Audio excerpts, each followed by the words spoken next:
This is my very first TBR list ever.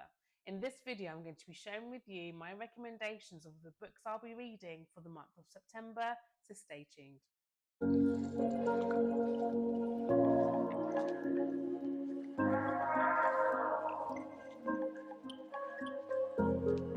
So my very first TBR list ever. I've never really done a TBR before. I normally just buy books as I go along through a month. I never plan out my reading. But for the sake of this journey, this channel, things I want to recommend, and even hold myself account to reading, making a list, a TBR list, is probably a good place to start. So without further ado, my very first book on the list, you're probably thinking, oh, this isn't even new, Simone. I'm quite aware. And that is Circe by Madeline Miller. Now, I've read one of Madeline's books before, The Song of Achilles. If you've read that book, you understand why I needed to just pause for a moment there. Song of Achilles is a beautiful book. I've shared a review on my Instagram page about The Song of Achilles. I will be talking about it more when I do my sum up of all the things I read in August in that video. But yeah, so I'm really excited to read this and nervous. Do you ever get the feeling when you've read a really good book by an author and then you pick up another book that they've written and it kind of sometimes falls flat? I am praying to the book gods that this doesn't happen for Circe, because I really want to be a Madeline Miller fan. So if you don't know who Madeline Miller is, she teaches, from what I've read, she teaches Latin and Greek. She's also studied the classics, so that's learning about ancient Greek, ancient Rome.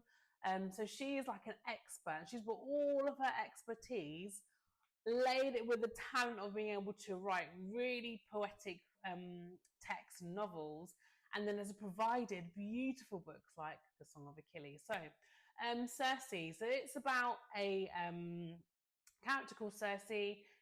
She's seen as a strange child. She is a daughter of a god and a sea nymph, I think it is as well. And despite her parentage, there's nothing miraculous or amazing or stand out about her. However, she does have the power of witchcraft. Now, I did a little bit of digging in Greek mythology. Circe was able to, with a magic wand, transform her enemies into animals, or anyone that just annoyed her basically into animals. So even though she has some of this power, she's just rejected by the gods. She's not human either, so she's rejected by man. So she has to go on this journey where she has to protect the ones that she loves the most. Now, the synopsis obviously doesn't give too much away. I've probably given a really bad synopsis to you as well. But from what I've read on GoodReads, she basically has to summon up all of her strength, all of her power to protect the ones she loves, and she just goes on this journey where she meets gods and mortals. Sounds right up my street. So I'm learning that I do enjoy elements of historical fiction, but obviously there's an element of fantasy because we're looking at Greek mythology with this, so fingers crossed this is going to be a good one. Third on my TBR for September is The Cautious Traveller's Guide by Sarah Brooks. Now, when I was doing my research and looking up about this book, one of the captions, I can't remember where I saw it, excuse the dog, one of the captions that I saw said, fans of Piranesi by Susanna Clarke, me, and The Midnight Library by Matt Haig, also me, would love this book. So it sounds right up my street. I love those two books. I haven't read them in a while. The Midnight Library, absolutely love. Probably my favourite Matt Haig book, actually. So I'm really excited to read this. I've also just read The Ministry of Time, which I absolutely loved. I have also done a review on that on my Instagram page, and I will be reviewing it as part of my August reads.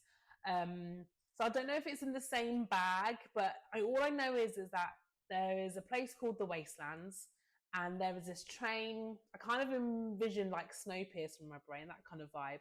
But there's this train called the Trans-Siberian Express, Now, this train is meant to be known for its luxury, but also it comes with dangers as well. Oh, intrigue. What are those dangers? What is that? So, on its last journey, from the synopsis, it says something goes terribly wrong, and the passengers who were on the train at the time don't quite remember what's happened. So then it embarks on another journey where all of these new passengers are coming on board, and from what I've read, things start to happen. People don't know whether they can trust each other or not. The synopsis was enough to intrigue me because I can't tell you anything more than what I've already just said and from what I've read. So I cannot wait to read this book. I'm really excited. So it is a fantasy. Some of the genres suggested are historical fiction, so who knows, it could be. I'm really looking forward to reading that one. Sounds like a really good adventure. So next on my list is the Six of Crows Book 1 duology, written by Lee Bardugo, who also wrote Ninth House. So I've not read the second book of Ninth House. I will do. I need to pick that back up. I allowed reviews on GoodReads to put me off, but I think I need closure and I need to finish that second book of that series. So maybe I'll read that for next month. But Six of Crows is a duology book. Why do I keep saying duology? Duology book. And there are 2 books in total. So it's young adult fiction, fantasy. Excuse the dog. It's a young adult fantasy book. And it's based on a character called Ketadam, who is a criminal prodigy. And he has been given an opportunity to go on this deadly heist. So in order for him to do that, he has to, he can't do it on his own, basically. He has to gather the best of the best for this heist to be successful so that he can be rich. So he gathers a convict, a sharpshooter, a runaway, a spy, a heartrender, and I had to look up what that is, and I'll tell you in a minute, and a thief. So a heartrender from the Grishaverse, should I say, the Shadow and Bone verse world created by this author, is somebody who can manipulate internal organs. So there's some sort of magical element in there. So basically, there's 6 dangerous outcasts. The heist is near to impossible. So Kaz, Ketadam, and his crew, they basically head feet first into this thing, hoping that they don't kill each other on the way. So yeah. Okay, so my 4th book for my TBR for September include an Emily Henry book. Okay, so I popped my Emily Henry cherry. Oh, that sounds weird. But I read my very first Emily Henry book this month in August on my holiday in Bali. It was a funny story. Funnily enough, I loved it. I am not a romantic comedy fan. I don't like to watch them, and I thought I didn't like to read them. Turns out that's not true. I kind of do like watching rom-com movies, but I think it comes from a place of, oh, this is so unrealistic. However, despite all of that negativity, Emily Henry has a really good way of just bringing characters to life who are likable, who are relatable. The characters are funny. The stories are I really love funny stories. So on my list, I have got People We Meet on Vacation. And it's about 2 characters, Poppy and Alex, who are at polar ends of the personality spectrum.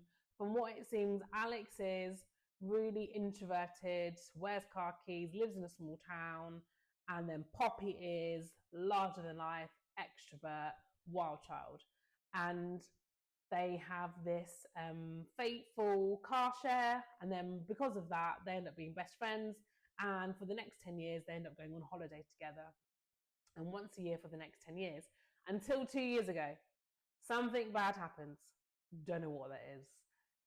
Did they cross the friend zone boundary? Maybe. I don't know. But regardless of what's happened, Poppy is adamant that she wants to wipe the slate clean just to renew their friendship, because from what happened 2 years ago, the two of them haven't spoken.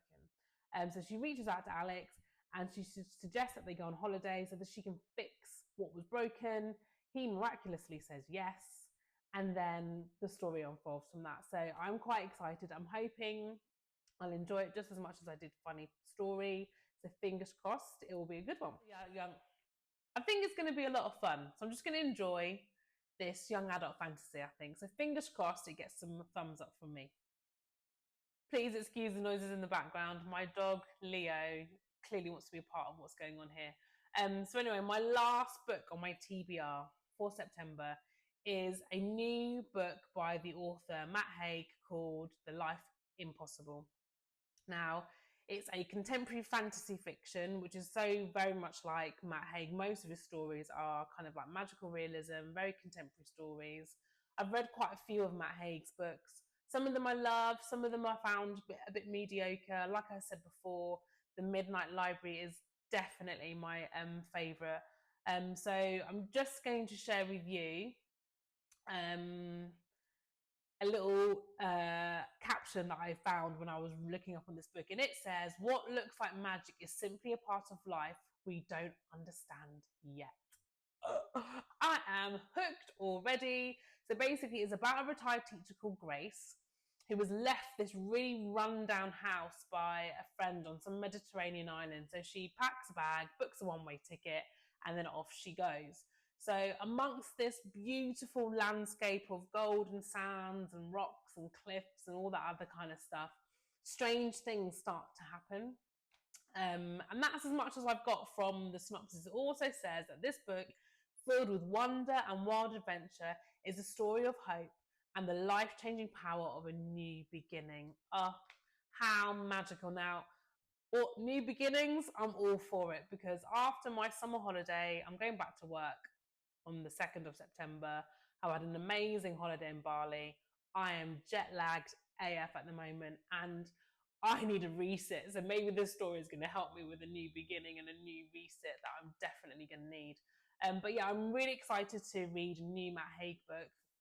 I'm hoping it lives up to the expectations of what the Midnight Library did. So fingers crossed for this one.